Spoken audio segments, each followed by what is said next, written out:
আজকে তোমাদের আমি ক্লাসে যেগুলো জানবো সেগুলো হচ্ছে ওয়াজ এবং ওয়্যার এর ব্যবহার। এগুলো কার কার পরে বসে। আচ্ছা, ওয়াজ এবং ওয়্যারটা আমরা আগে যেমন পাস্ট টেন্সটা জেনেছিলাম না, ওই পাস্ট টেন্সেই ক্ষেত্রে কিন্তু ব্যবহার করা হয়, অর্থাৎ যে কাজটা কিন্তু আগে হয়ে গেছে, অর্থাৎ সেইখানে কিন্তু ওয়াজ ওয়্যারে ব্যবহার হয়। কিন্তু কোথায় কোথায় ওয়াজ ওয়্যার ব্যবহার হয় আমরা চলো জেনে নিচ্ছি।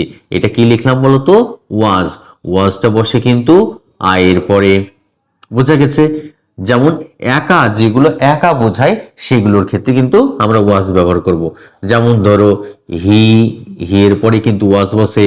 যেমন ধরো সি, সি এর পরে ওয়াজ বসে। যেমন ইট, ইটের পরে ওয়াজ বসে।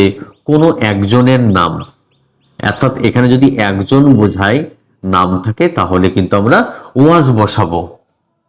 আবার ধরো ওয়্যার, ওয়্যার কোথায় কোথায় বসে আমরা একটু জেনে নিই। উই এর পরে কি বসে? ওয়্যার বসে। তারপর ধরো ইউ, ইউ এর পরে ওয়্যার বসে। তারপর দে, THEY, দে মানে তাহারা, তাদের পরে ইউ বসে। তারপর অনেকজন, অনেকজনের ক্ষেত্রে কিন্তু কি বসে? ওয়্যার বসে। এগুলো কিন্তু আমাদেরকে জেনে রাখতে হবে। তাহলে চলো আমরা কয়েকটি শূন্যস্থান পূরণ করে নিই।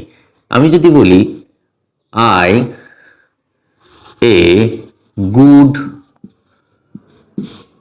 প্লেয়ার, আমি একসময় ভালো প্লেয়ার ছিলাম যখন আমি খেলতাম।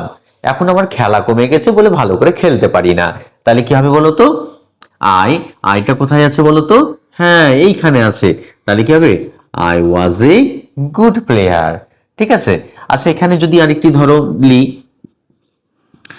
হি ড্যাশ গোয়িং টু মার্কেট, সে বাজার যাচ্ছিল, মানে কি তার বাজার যাওয়াটা হয়ে গেছে। এবার বলো তো হি এখানে কোথায় আছে? এই তো হি, হি এর জন্য এখানে কি বসবে? ওয়াজ বসবে। হি ওয়াজ গোয়িং টু মার্কেট।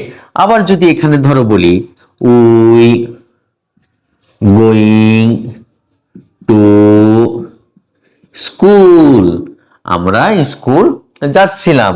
বলো তো এবার উই এখানে কোথায় আছে? হ্যাঁ, এই তো এখানে উই, উই থাকলে কি বসবে? ওয়্যার। তাহলে we were going to school. এবার যদি বলি ধরো Rita dash going to school, Rita school যাচ্ছিল। রিতা কজন বলো তো? একজন। একজন না অনেকজন? একজন। একজন হলে আমরা কি বসাবো? হ্যাঁ, এই তো ওয়াজ।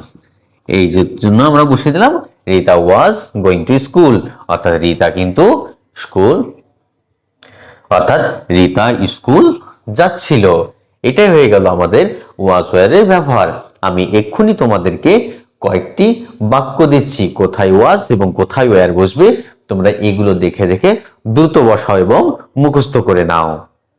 ধন্যবাদ। এইভাবে কিন্তু ডেমোটি উপস্থাপন করতে হবে। এখানে কিন্তু সিঙ্গুলার এবং প্লুরালের কথা কিন্তু আমি নিয়ে আসলাম না। অনেকজন এবং একজন, এগুলো কিন্তু সিঙ্গুলার এবং প্লুরাল বলা কিন্তু যেতেই পারে, কিন্তু তার জন্য প্রস্তুতি হয়ে থাকতে হবে। পরবর্তী হয়তো পাল্টা বা ক্রস কোশ্চেন করতে পারে, সিঙ্গুলার এবং প্লুরালে হয়তো ঢুকে গেল এক প্রশ্ন থেকে, ওই জন্য আমি সেগুলো কিন্তু উচ্চারণ করিনি। অর্থাৎ এই সাধারণভাবে যদি ডেমোটি উপস্থাপন করা যায় তাহলে কিন্তু ফুল মার্কসটা তোমাদের সহজেই পাওয়া যাবে এবং ওয়াজ ওয়ারে ভয় দূর হয়ে যাবে। তাহলে তোমরা পরবর্তী ডেমো কি পেতে চাইছো অবশ্যই আমাকে কমেন্ট বক্সে কমেন্ট করে জানাও। ভালো থেকো, ধন্যবাদ।